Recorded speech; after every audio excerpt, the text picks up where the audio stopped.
What's up, everybody? Welcome to the Action Network podcast presented by BetMGM.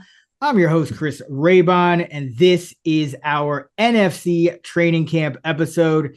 Here to break it down with me, one of the most accurate rankers and projectors in the game, one of the sharpest bettors in the game, the odds maker, Sean Koerner. Sean, what's going on? What's up? Doing good. How about you? Doing well, man. Knocking out these pods. This is we're reporting back to back. So be sure to check out our AFC episode. We ran through each team, hit on a key question or two for each. We'll do the same with all 16 NFC teams on this episode. So let's jump right in. The Dallas Cowboys. My question, looking at Dallas, is the offensive line is going to be significantly younger. You know, they let go of Tyron Smith and be it ace. They have Tyler Guyton, a round one selection, slated to start at left tackle. You got Cooper Beebe, who is Beebe is a round three pick. He is probably going to be in the mix on the interior. You also have Nathan Thomas, a seventh rounder. There's a lot of guys outside of Tyler Smith. A lot of newness on this O-line, and the running game could take a step back, even though it wasn't great last year. You got, Ezekiel Elliott and Rico Dowdle atop the depth chart. So is there going to be kind of too much pressure on Dak, considering, the O-line and the run game? Yeah, I think there could be. And I never thought about combining, what potentially are some offensive line issues with bringing back Zeke to be your starting running back. I didn't think of it that way, but that is a good point. It's going to put a lot more pressure on Dak. I think he can handle it. But now, we're seeing CeeDee Lamb hold out. I'm sure that'll sort itself out, but that's just another wrinkle that, could pose problems down the road. But I think oftentimes these kind of things with just the offensive line, maybe the individual players, step up, but it's always nice to have continuity. And it does take time for an offensive line to gel, even if they're good players. So this could be an issue that I think the market is potentially overlooking. Yeah, and I mean, you do have two very good interior linemen in Smith and then Zach Martin. So, maybe it doesn't hurt Zeke too much, but you got questions at center, you got questions at both tackle spots. There is some downside here. You're going to put a lot on Dak, and, CeeDee Lamb is responsible for so much of that passing offense too. Tolbert looks like he's going to have to step up in that number 3 role. So there's a few moving pieces for this Dallas offense. So it might not look quite as smooth as it did a year ago, and as it has for, much of the last few years, especially when Dallas is at home. They put up big numbers almost every week. The Giants, they are the feature team on Hard Knocks. So we've gotten some kind of insight into, Joe Shane and Daboll and how they're thinking. What question comes to mind when you look at the New York Giants heading into 2024? Yeah. So my question is just, following Darren Waller's retirement, who's going to step up at tight end? And I think that, Daniel Bellinger is the default starting tight end after Waller's retirement. He was their 4th round pick in 2022, but he's yet to really impress as a pass catcher or as a blocker in his first 2 seasons. He's just a slightly below average type of tight end. So I think that they took Theo Johnson in the 4th round, kind of knowing that Waller was going to retire. And they're hoping that he can step up as soon as this year. But Theo Johnson's a pretty raw rookie. He's very athletic. He was the most athletic tight end from this class, but he just wasn't that as productive as you'd expect at Penn State. He wasn't even the most productive tight end on his own team. So that's a slight concern. And as we know, the tight end position's one of the toughest to transition to from college to NFL. So it could take a player like Theo Johnson, a few seasons to really pick up, the NFL, the speed of the game and things like that. So he's a player I'm going to be watching very closely in camp, preseason, but he has a hip injury, so he might actually miss quite a bit of camp, maybe not even playing the preseason. We'll see. So that's that's a pretty big setback because behind him, the depth chart's pretty weak. They have guys like Jack Stoll, Chris Manhertz. They also have, Lawrence Cager and Tyree Jackson, who converted a tight end a couple years ago from various positions. So it's not looking great. But as of now, I think their hope is that Theo Johnson can adjust quickly, step up as a rookie. And if not, Daniel Bellinger is the safer option, albeit not a great one. Yeah, it's tough with Johnson going on the PUP and missing time, because that, for tight ends, that really, hurts. So I think they'll probably have to just make do with Bellinger and use him mostly as a blocker. They have Neighbors at receiver, and that's really the strength of their offense.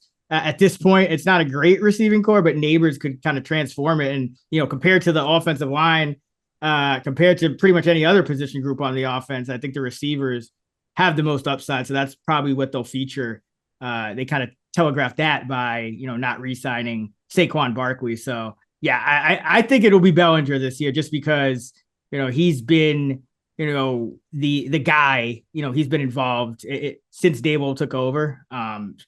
Even with Waller on the squad, it was, he was spent a lot of time hurt. So yeah, I think it's gonna unfortunately be Bellinger for most of this year, and Johnson, barring like a quick recovery, probably a year away from being the guy that's going to be truly a difference maker.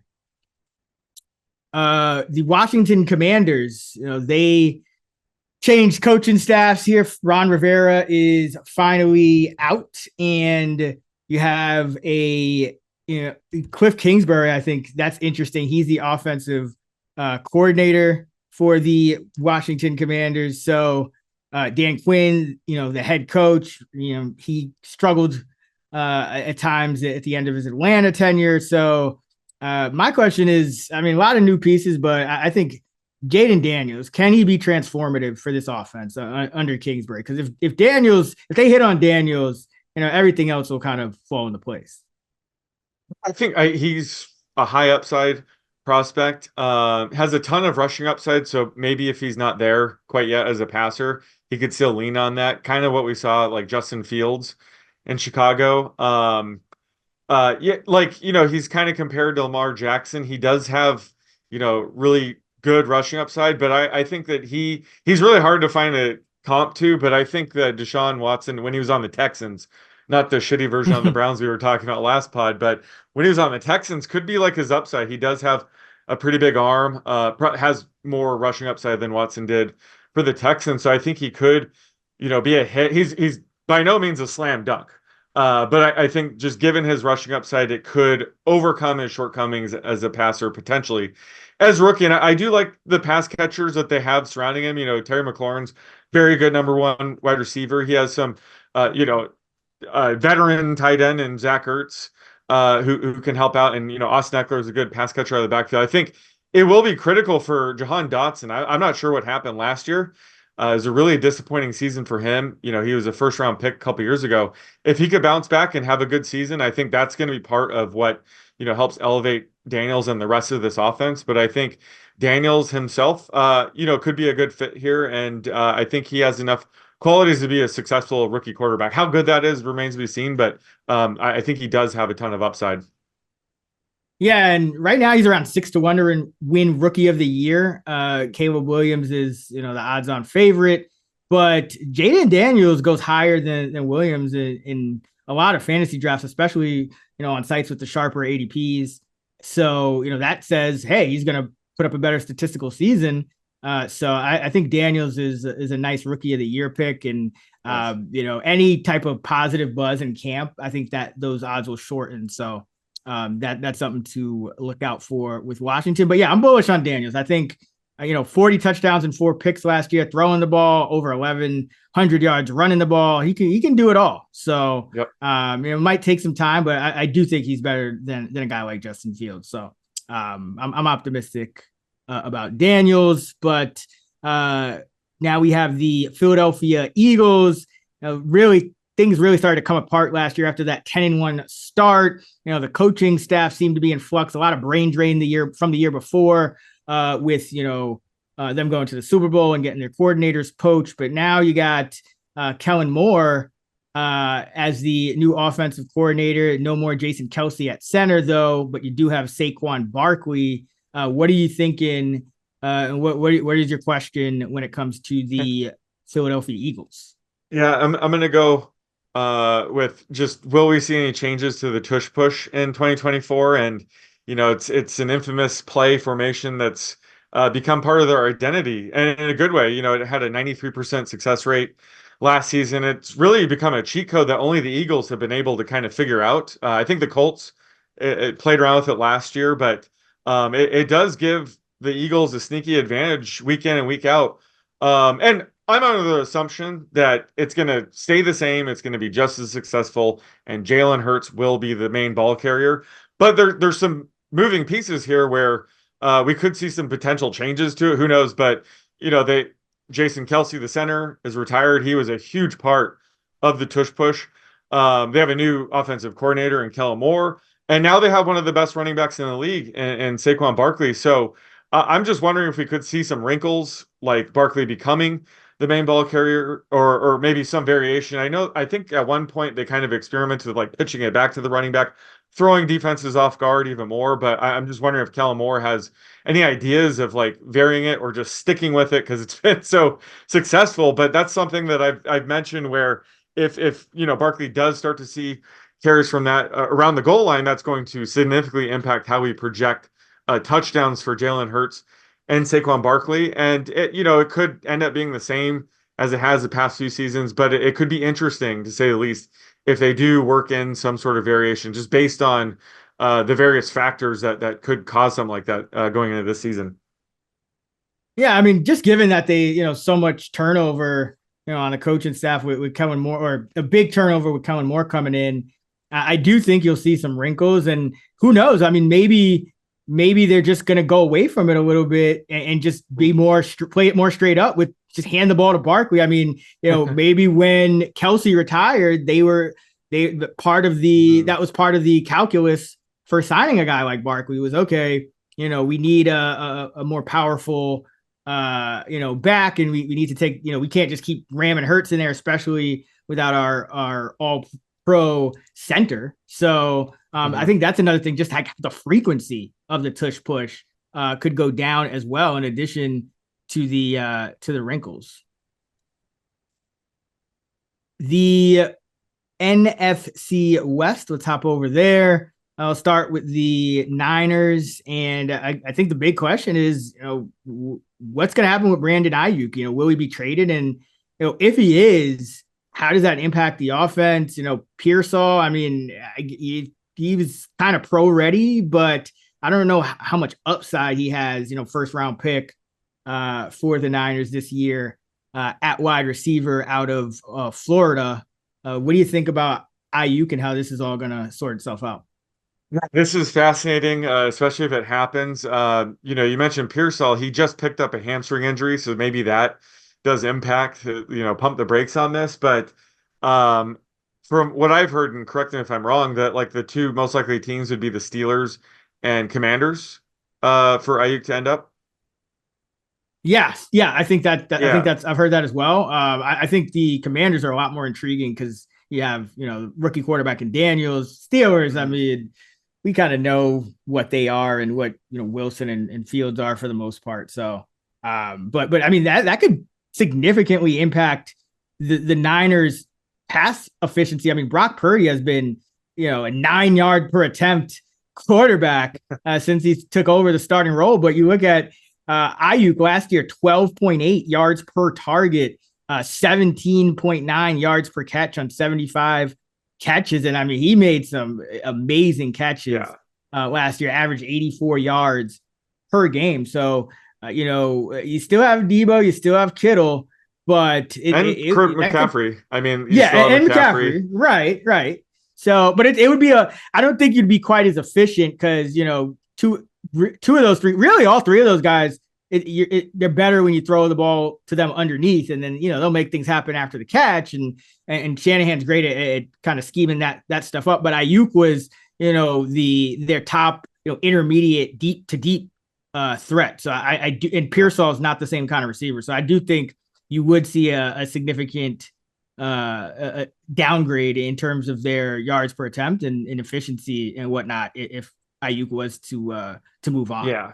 Yeah, because last year, remember, this time of year, there was some hype that, wow, he's looking really good. He's going to break out. And it's just like, we've kind of heard that before, but he looked like one of the best receivers in the league last year. I mean, he looked that dominant. So while they do have, a ton of other weapons, I think he definitely would be a significant loss this year. Pearsall might step up eventually, but nowhere near the level of Brandon Ayuk. Yeah, I mean, there's no comparison between those two guys. And like you said, Right. Pearsall might not even be a factor. Now he's missing time Yep. In camp with injuries. What about Seattle? What do you think with Seattle? They, also make a at their head coaching position. Pete Carroll out after very long and successful tenure. Now you got McDonald, the former Ravens defensive coordinator. What are you thinking when it comes to the Seahawks heading into camp? Yeah, let's stick with some wide receiver discussion here. And can Jackson Smith and Jigba make a year two leap in this offense? And he was the first wide receiver off the board in last year's draft. And I compared his landing spot to CeeDee Lamb back in 2020 when the Cowboys took him, when they already had two solid wide receivers and, Amari Cooper and Michael Gallup at the time. So it was always going to be tougher for JSN to draw targets, with both DK Metcalf and Tyler Lockett on the field. But, it was kind of frustrating how they did use him at the beginning of last year. He was a very low ADOT player, so he was getting a lot of screen passes, a lot of shorter passes. Weeks 1 through 10, his average depth of the target was just 4.4. But week 11 on, it almost doubled, and he saw his ADOT closer to 8.2. That's probably right about where it should be. And he didn't really get to break out because both Lockett and Metcalf were healthy for most of the year. Only Metcalf missed a game last year, and JSN went 4 catches, 63 yards, and a touchdown. So we kind of saw a glimpse of him being, at least a top 2 receiver in this offense. But going forward, he's only going to get better. I compared him to having similar, upside as like an Amon-Ra St. Brown type. Probably needs a lot of targets to be relevant in fantasy, but he definitely has the skill set to do it. So just unfortunately, as long as Metcalf and Lockett are in the mix, it's going to be tough for him. So while he's, completely different type of receiver than CeeDee Lamb, I think we see a similar career arc where it maybe takes him, 3 to 4 years, or if, Metcalf or Lockett miss extended time, for him to truly break out. But I think it'll happen. We're kind of seeing that now with CeeDee Lamb. Like he's, arguably the best receiver in the league right now, that he's the alpha in the offense. So I think with JSN, the talent's there. Just he might not have the opportunity until potentially next year or the year after when they move on from Lockett or something. So he's a guy that you definitely don't want to sleep on. The talent is still there, and his time will come. Whether or not it's this year remains to be seen, but he's a guy I'm still very, very high on. Yeah, and I think I'm actually cautiously optimistic about him for this year, because I think the key with this Seahawk offense is that, there's a whole regime change going on, and their new offensive coordinator is Ryan Grubb, who was previously the assistant head coach, offensive coordinator, and quarterback coach at Washington University. So this is a guy who's spent, the last couple of decades in the college ranks. This is his first NFL job, I believe. So, there's a lot. This is a reset, right? And, I think the offensive line could be really bad. It's ranked number 31 in PFF's rankings right now. Not a lot there. A lot of the younger guys didn't take, steps forward that we would have hoped. But, if that's the case, JSN operating kind of underneath intermediate more, that might be necessary, because that offensive line isn't good. But new offensive coordinator, new coaching staff, maybe they finally, maybe Lockett takes a bit of a step back. They did get rid of, their glut of tight ends. Now it looks like it's pretty much just Noah Fant, Colby Parkinson and Will Dissly. That the running back rotation could change between Charbonnet and Kenneth Walker. So you also got Howell waiting in the wings if Geno is doesn't play well. So a lot of moving pieces here. But given that JSN is youngest guy, the guy with the most space to grow, I think he's going to have a pretty decent season. I think the danger is kind of just projecting the Seahawks usage based on the last few years where it was Shane Waldron at offensive coordinator over the last 3 years, which is with this current crop of players, he's been it. So we could see some drastic changes, with Grubb, and just in terms of the snap rates and the scheme and whatnot, and then the offensive line could also factor in. But I'm cautiously optimistic on JSN. The Los Angeles Rams, surprise playoff team last year. Somehow, bunch of guys you had to Google on defense, but Aaron Donald still held it down. They end up making the playoffs, but the defense number 22 in DVOA. Can they hold up now without Aaron Donald, or is that going to sink their playoff chances? Because we know the offense can get it done. We've seen Stafford do it. Kupp is healthy. Robinson's a nice third option. You got Kyron Williams and Corum in the run game. Parkinson should be solid replacing Higbee. But what do you think of this Ram defense? We thought that they were going to take a huge step back last year, and they kind of overachieved. So it's hard to see how they really overachieve again, losing a first ballot Hall of Famer like Aaron Donald. But they did attack it in the draft. They took Jared Verse in the first round, so they've been making moves to help at least. And when you look at their secondary should be pretty solid. They brought in Tre'Davious White, and they still have the pieces and maybe the coaching to overachieve. But I don't know how you lose a guy like Aaron Donald and improve. So I think it could be, they could take a step back, and that's kind of why I've been hinting at. I've been investing in, the Rams offense. It goes without saying, but they're loaded on offense, but they might need to throw a bit more this year because they might be conceding more points. So, I think losing a guy like Aaron Donald, it's going to be hard to overcome that this year. Yeah, and not for nothing, but you mentioned Verse, and Kobe Turner played very well last season.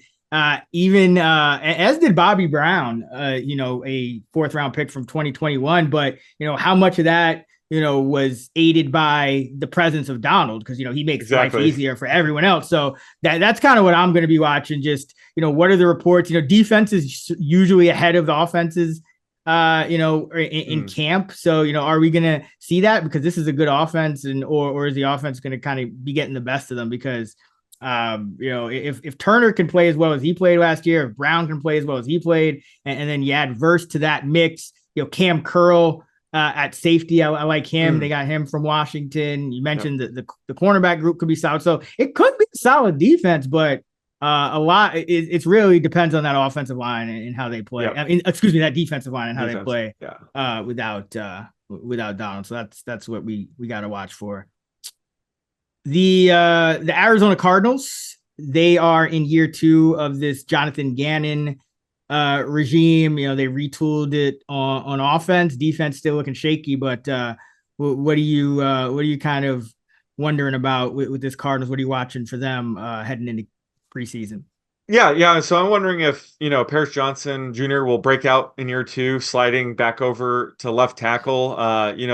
Last year the Cardinals took him as the 6th overall pick.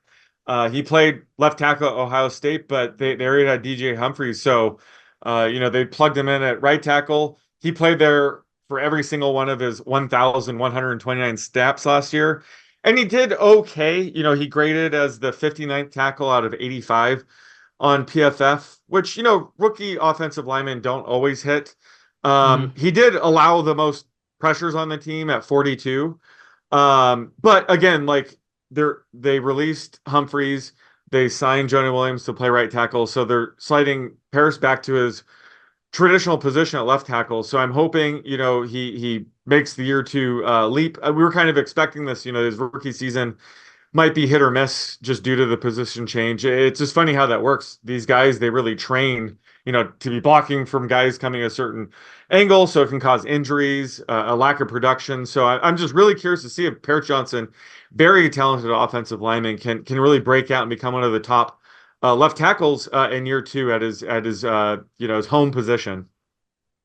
Yeah, and that would go a long way because I think the Cardinals they found something late in the year, with the run game, but their offensive line. You mentioned PFF. PFF has the Cardinals ranked bottom five, 28th in offensive line. So Johnson improving would go a long way to kind of shore that up because you got Harrison, you got McBride, Michael Wilson's a nice player, I think. Koerner and Benson, good. So the skill positions and obviously Kyler healthy for a full offseason. So the skill positions on offense are there. But, this offensive line did not grade out well last year. So if Johnson doesn't make a leap, it could that could be kind of their undoing, in addition to the defense, which I think still needs work as well. The NFC South looks like, at least in terms of the Vegas projections, looks like the weakest division. You have the Falcons atop it with a win total of 9.5. But let's start with the New Orleans Saints, who I was just talking about the PFF O-line rankings. New Orleans, and this is I could have guessed this, but they're ranked dead last, and that's because I know McCoy is good, in the middle, but you got rookie at left tackle, you got potential, competition at left guard, and then Ruiz was bad, and Penning was really bad, and Ramczyk, he's not going to play this year. So I mean, can this offense? I know they got rid of Carmichael, the longtime offensive coordinator, and hired Clint Kubiak, which should help, more motion and whatnot. But can this New Orleans offense, with Kamara a year older, with Carr kind of middling, learning another new offense, can they overcome that O-line? Probably not. They're not a team I'm too high on, and yeah, the offensive line is certainly a concern. Derek Carr does have some attributes that can kind of overcome a shaky offensive line. He had the fifth fastest release last year. He has a pretty low pressure to sack rate. I think that's huge. If he had a above average pressure to sack rate, that would be a bit of a concern. So I think they'll overcome it. But last year they finished with 9 wins, but they had the easiest schedule. So they're a team that while I think they were kind of unlucky last year, I'm expecting a step back this year. And yeah, just offensive line is such a huge part to a team that they're already starting off on the wrong foot with arguably the worst offensive line heading into this season. Yeah, and I think honestly, a lot of those Derek Carr numbers it's kind of paper tigerish. I mean, a lot of times it just felt like he was like predetermining what he was going to do with the ball. It's like draw back, look deep, either throw deep or like kind of like Russell Wilson, not to that extent, but it just seemed like there were things being missed. And even though the numbers don't look terrible for Carr, he did, kind of pad the stats with a 48-17 win in week 18 over Atlanta. He threw 4 touchdowns, no picks in that game, completed 79% of his passes. So his numbers wouldn't have looked quite as good, when things mattered. But, way too many dump offs to Kamara. Seemed like even though Olave got his numbers, he didn't necessarily help New Orleans win as much as he probably should, given his talent. So I do like Shaheed, though. I think they need to get Shaheed more involved. And, Shaheed actually managed to have success even with Carr kind of playing very oddly and not the greatest deep ball thrower. Shaheed was number 5 in the league in deep yardage. So I do like him. But yeah, this offensive line is a big concern. And Carr, honestly, is a big concern because, we know Carr struggles when he's learning a new offense, and he struggles when, he's under pressure, and he's got to just kind of get rid of the ball. Because he can get rid of the ball, but is it going to be efficient? Is it going to help them win? Because last year the numbers looked fine, like league average yard per attempt, had some good games, had some touchdown passes, but I mean, New Orleans was never really super competitive in terms of, challenging for a playoff, trying to make a playoff run. So yeah, I am very concerned about this offensive line, and I think that's the reason to Kamara. You got to kind of think about him as he ages, and I think people might be a little too high on Kendre Miller as well, who we don't even know if he can stay healthy. So yeah, not high on New Orleans either. But what else is new? Last year, speaking of not high, I was very low on the Carolina Panthers. But this year, things looking a little different. What are you looking out for Carolina in year one of the Dave Canales era? Yeah, it's just really, can Bryce Young bounce back in year two after just a really bad rookie season? He was the number one overall pick. That's already, a ton of pressure.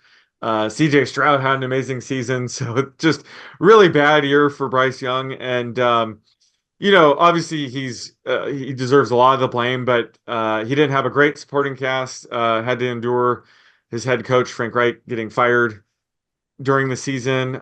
We've seen former number one overall picks like Trevor Lawrence just have a disastrous rookie season and bounce back when they had a competent, coaching staff and, better weapons around him. So they're bringing in new head coach Dave Canales, who has a history of turning around quarterbacks with Geno Smith, Baker Mayfield. And they brought in a couple weapons for him. Deontay Johnson's an excellent receiver. Xavier Legette.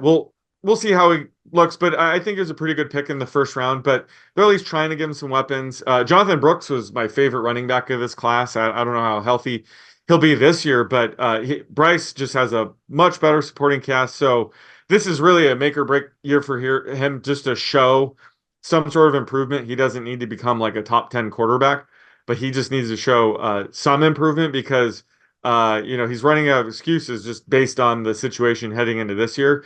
I still believe in him. He had a lot of talent. Maybe his size and playing style was, tough for his teammates to transition with him as a rookie. But I think that he bounces back and has, a solid year too. But this is a really key year to, part of his development. Yeah, I think I'm bullish on the Panthers. I couldn't have been more down on them last year. I thought Frank Reich completely lost the plot. I mean, just watching the end of his tenure in Indianapolis, I saw that coming from a mile away. But number one, they added Robert Hunt, shored up that interior line, which is very important for a short quarterback like Young. Yeah. And you mentioned it, the supporting cast. You added guys.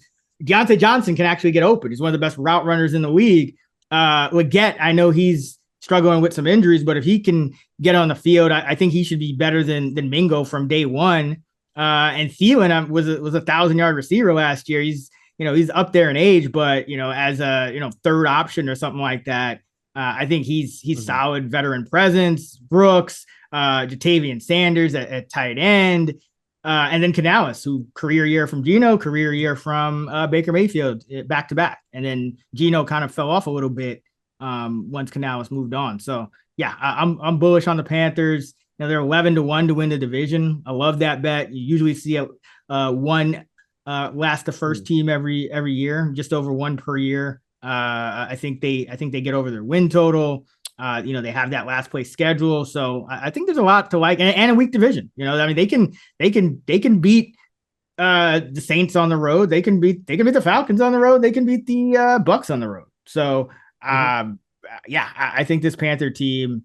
I'm not saying they'll be great, but they might be average, and average might like 8-9, 9-8 might be all you need to get it done in this division. So I'm going to be kind of watching the Panthers to see if it kind of comes to fruition and Young is actually improving, or it's just speculation. But I am optimistic on Carolina this year.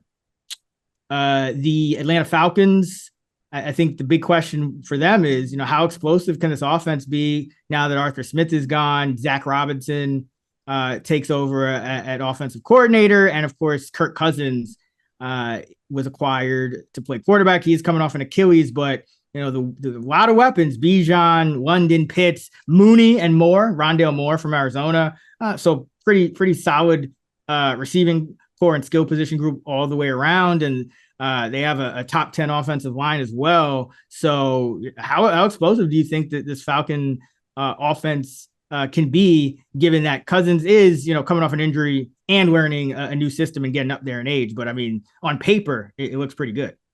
Oh yeah, no, I think this can be a very explosive offense. Really just set back by poor quarterback play last year with Desmond Ridder. And if you remember, the first time I actually had the courage to bet on the Panthers was week 15 when they played the Falcons. And I watched that entire ugly game. It was in the rain. The Panthers Yeah, I won remember that. 9-7. But I remember thinking if the Falcons had any other quarterback under center, they win that game. Like Ridder was the reason they lost that game. So just having a guy like Kirk Cousins, say what you will about him, he's way better than a guy like Ridder. And he has plenty of weapons around him. Bijan Robinson is a real deal. I love Drake London. I can't wait to see an actual quarterback throwing him the ball. And Kyle Pitts could finally have his breakout.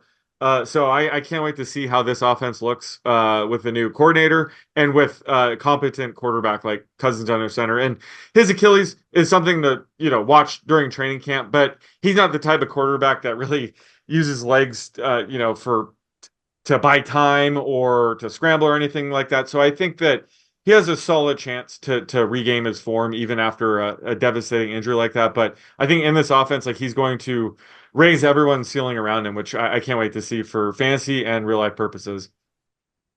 Yeah, Desmond Ridder was like, if you're playing Madden and right when you're about to cross the goal line, you just press the lateral button and you just yeet the ball like not into the end zone. Like I feel like he had like 2 or 3 near touchdowns that he just completely screwed up and fumbled, where it was like an inch away from the goal line. It just inexplicably somehow did not get it over the plane. So yeah, Ridder was not good. But the thing about these Achilles injuries is just there just haven't been that many of them, right? So I do think there's always some uncertainty there, just because there's just simply not many players that tear their Achilles and then come back, especially guys that are then counted on to be the starting quarterback for their team. We saw like Cam Akers really struggle, but even he had he played well at times, but it clearly hurt him. And Marino back in the 90s, I think, came back from Achilles just fine. But it's rare that we don't even have a big sample size, so there is some downside risk here. But on paper, everything looks good. So yeah, I think Cousins' health is what I'm really going to be looking out for, because if he's healthy, then I think this Falcon team is, all systems go on offense, at least. Well, they might have one of the best backups in the league now, with Michael Penix taking him 8th overall in the draft. So I thought he wasn't supposed to play. Well, if Kirk Cousins, if the Achilles, prevents him from playing week 1 or flares up or something, at least, they have a better backup. Yeah, no, definitely like this. And, they play indoors. So this offense should be good. Yes. It should be good. Tampa Bay, they make a surprise playoff run last year, even get a victory over Philly in the wild card run. What's on your mind as far as the Bucs enter in the 2024 preseason? Just, after Baker's successful debut with the Bucs, can he have an encore season here? And he was former number 1 overall pick with the Browns, and they moved on with him to go to Deshaun Watson, and he just struggled to find a home ever since. He played for both the Panthers and Rams in 2022. Then last year he played with the Bucs, and he had a career year, led them to the playoffs, and wild card win over the Eagles. So he has a lot to live up to here for an encore, but it earned him a 3-year, $100 million deal, and he's going to be the week 1 starter again this year. So it's just going to be interesting to watch that, and especially with the fact that Dave Canales, the quarterback whisperer, is now in Carolina. We saw Geno Smith have his career year with him in 2022, and then he kind of fell off a bit last year. So will there be a dip this year, and will it be because Canales is gone? Who knows? But I think that Baker, he should still be fine this year. He has, one of the best wide receiver duos in Mike Evans and Chris Godwin. I think that's a lot of why he was successful last year. But this could just be a pivotal season, how people view him going forward. I think he's going to be turning 30 next year. So just, if he has another good season, then people will kind of view him as, kind of finally making it with the Bucks. But if he struggles again, that could really, derail, the rest of his career. So I think this is the key season for him to, back it up and have at least a comparable season as last year. Maybe not win a playoff game, but still, look like a functioning NFL quarterback. I think that's kind of what I'm going to be looking for here with Baker and the Bucks this year. Yeah, I think I'm kind of watching them as well, because I do think there's another one of these teams where I think last year was probably the year to invest. Yeah. I think there's a lot of things from a luck standpoint with this team. Like, for example, you had, yes, Baker Mayfield had a great season, but you look at his pass catchers, Mike Evans played all 17 games. Chris Godwin played all 17 games. Cade Otton played all 17 games. Trey Palmer played all 17 games. Rashad White played all 17 games. And, if those guys, if anybody gets hurt, there's downside there. There almost certainly will not be as healthy. The interior line, I think, is still a concern. I still think they'll struggle to run the ball. And you also had both tackles. Gadecki really took a step forward in year two, but Wirfs and Gadecki also played all 17 games. So like every key member of the offense played, as much as they possibly could. So there's going to be regression, and before you even factor in, the loss of Canales, and then, Baker himself is kind of a volatile guy. I mean, he can look really good one day and really bad the next. So yeah, I'm kind of curious to see how this offense is shaping up in camp. Liam Cohen, another McVay disciple, but it was always McVay obviously calling the plays. So yeah, a lot of moving pieces, or a lot of downside, I think, on this Bucks offense, just based, compared to their performance last year. All right, let's close it out with the NFC North. Green Bay, I think the most interesting thing to me is Joe Barry finally got the boot at defensive coordinator. Joe Hafley will take over. Do you think this means Green Bay will finally stop underachieving on defense? They were 27 in DVOA. Every year they do pretty poorly, but they always have a lot of talent on that side of the ball. Yeah.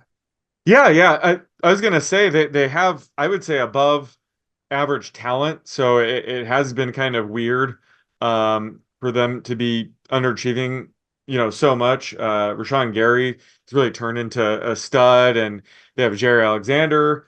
And yeah, like they're one of those teams. I am very bullish on the Packers. I think, Jordan Love was definitely not a fluke last year. So even if their defense continues to struggle, I think they'll be more than capable of putting up a ton of points. But yeah, like their defense bouncing back and playing up to their potential this year is a possibility, and could lead to them being, a double-digit team this year, making the playoffs, winning some games in the playoffs. So yeah, I think that's an interesting move that they made, and I would hope and expect them to be much better this year.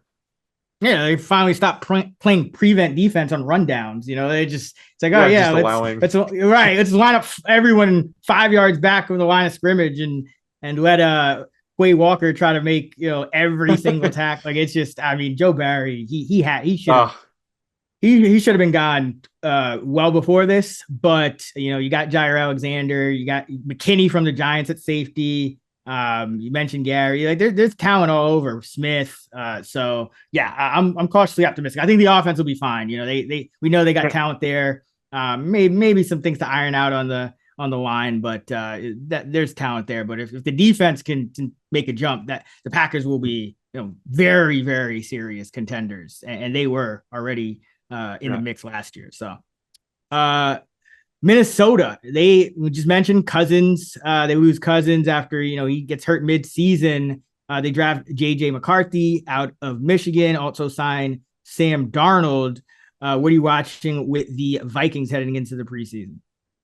The question I'm asking, who's going to be their number 3 wide receiver? And I think with, T.J. Hawkinson potentially missing the start of the season, the number 3 wide receiver could be a little bit more important in this offense, especially if, Jordan Addison ends up facing some sort of suspension with his off the field issues. And KJ Osborne, our boy, is now in New England, so that he Yep. would be obviously the number 3 receiver. But with him gone, it's going to be a battle between Brandon Powell, Trent Sherfield, and Jalen Naylor, potentially. I think that Brandon Powell, might have the inside track just because he has the most experience in the offense, and would be sort of the logical replacement for KJ Osborne, especially in the slot. Jordan Addison can line up in the slot or outside, so I guess it does depend on how the Vikings envision using him in the offense this year, as the number 2 receiver. And I think Sherfield probably seems like more of the direct backup for Justin Jefferson or Jordan Addison on the outside. But I think Jalen Naylor could be a sneaky bet to win the job. The coaching staff does like him. He's been limited the past year or so just due to injury. So he could potentially become the number 3 receiver. And last year in week 10, when both Jefferson and Osborne were out, Naylor actually led the receiver outside of Jordan Addison. He led the receivers with a 95% routes run rate. Powell just had a 78% route run participation. So maybe it just depends on their game plan that week, but it'll be interesting to see who steps up because, like I said, they might be needed more in the early portion of the season with Hawkinson and maybe even Addison out for a few games. Yeah, I think Powell's probably got the leg up just because he's like a natural profiles as a natural slot. If Addison misses time, then I think Naylor may come into the mix. I always liked him, but he for some reason just never put it all together. But I am, in terms of my projections, what I am projecting is more heavy personnel usage. You got a rookie quarterback and Sam Darnold. I think both of those quarterbacks kind of lend themselves more to heavy personnel. You got one of the best fullbacks in CJ Ham. Even with Hawkinson out, you got Josh Oliver, one of the best blocking tight ends that you paid big money for. And then Johnny Munt came on strong down the stretch as a pass catcher. And then you also signed Bobby Tunyon, who is generating a lot of camp buzz as well. So you could go, you could have Oliver or Ham as the blocker, and then, one of the like Tunyon or Munt as a pass catcher, and kind of do it that way, because I don't think you want to force, 1-1 personnel just to play, Brandon Powell or Jalen Naylor or whoever it might be. So that's kind of what I'm expecting. But I would say as of right now, yeah, I have Powell as the guy with the leg up there. All right, the Chicago Bears. Oh no, wait. Let's close with the Chicago Bears. Let's go to Detroit first. And my question is, this pass defense, it was okay for half the year, but down the stretch and into the playoffs, it started to come apart again. But they do add cornerbacks Carlton Davis from Tampa Bay, Terrion Arnold, first round pick out of Bama, and former Raider Amik Robertson, nickel guy. So revamped cornerback corps. We know the defensive line is solid, Hutchinson and company, but will this pass defense continue to be a liability with this new cornerback group? Because remember, they kind of revamped their cornerback group last year as well, and nothing came of it. So how are you kind of grading these additions at corner for Detroit? Yeah, it'll still be a liability. I love the Terrion Arnold pick in the first round. Hopefully he can step up and win the starting role. But the Lions games are just going to be high scoring games, right? This defense will still be a liability. The offense is obviously elite. I think in terms of betting, one of the funnest bets you can make is Alex Anzalone over his tackle prop, whatever it is that week, and watch him flying around tackling all these people. Because yeah, the secondary allows catches, things like that. So I'll be looking to do that again a lot this year. But no, I think that this defense has a lot of improvement. But as a team, they should be fine. This offense is perfectly capable of outscoring anybody they play. But they will be a serious, Super Bowl contender if they do get this defense to play, above average levels. But like I said, I like the Arnold selection in the first round. He's the guy I'll probably be watching in camp just to see if he can win the starting job. And I think he's more than capable of starting year one out of the gate as first round talent. Yeah, and I think there's some upside to this defense if Arnold hits in year one, and that first round highly drafted corners don't necessarily always hit in year one, but you got Hutchinson, You got Davenport there, who he's played well at times, very well at times in his career. Maybe he bounces back. I think McNeil is a great interior guy, and you added DJ Reader, former Bengal, another high quality defensive lineman. You got Anzalone, who you just mentioned, at linebacker, along with Jack Campbell. So if Carlton Davis has been a number one corner in the past, one of the top corner in this league. He hasn't played as well the last couple of years, so maybe that's it for him. But he's at least capable. And then you have a first round pick in Arnold, and then Amik Robertson. He's a pretty solid. He can do a few things. He can kind of blitz from that nickel spot and do a few things for you. So just the fact that you have an all new cornerback corps combined with a pretty solid front seven and Branch at safety, who I really like. I do think there's some upside here if the cornerback group pans out. So that is something to watch, because now if that works, now the Lions are just on another level. Yeah. I mean, now they're I know they were a game away from the Super Bowl last year, but they're right back there because their offense, like you mentioned, is elite, and if the defense is above average as well, and I guess they I think 13th in DVOA, so they weren't terrible, but really it was a tale of two seasons, because the second after the bye.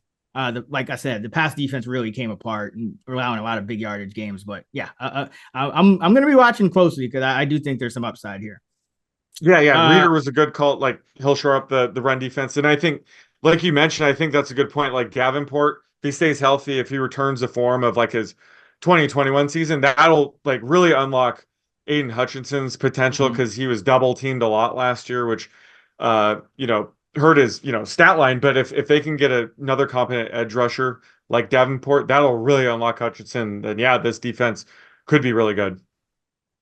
Yeah, I mean they're at least trying, right? Like they're trying. Exactly. The quarterback group is the key here, and they retooled that and they added a bit of help for Hutchinson. So I think there's some very nice upside there. But let's close it out with the Chicago Bears.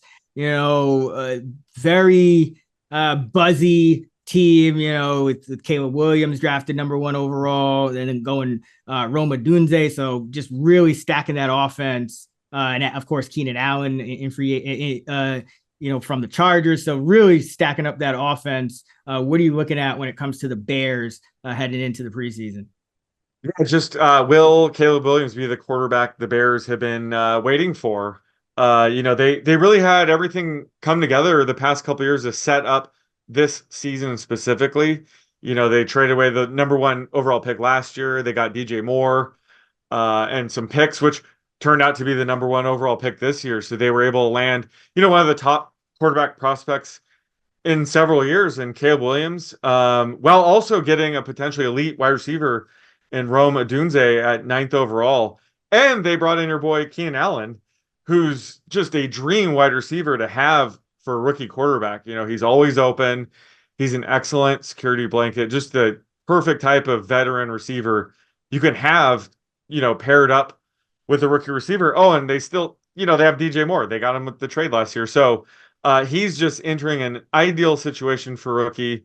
But that just kind of adds some pressure. It's such a good situation. He really has to perform as soon as this year. So that's just the thing I'll be looking for, is just this perfect situation for, a really high-end quarterback prospect. He kind of has no excuses, and he kind of has to be good right off the bat, just given the situation. So I'll be looking, is Caleb Williams going to be, successful as soon as his rookie season? Yeah. And I think it's really just about, as long as he's not bad, because if he's just average, the offense will be good, because you think about guys like we know he has talent, like obviously number 1 overall pick, but you think about guys like who didn't succeed right away. You had Trevor Lawrence, you mentioned, Urban Meyer.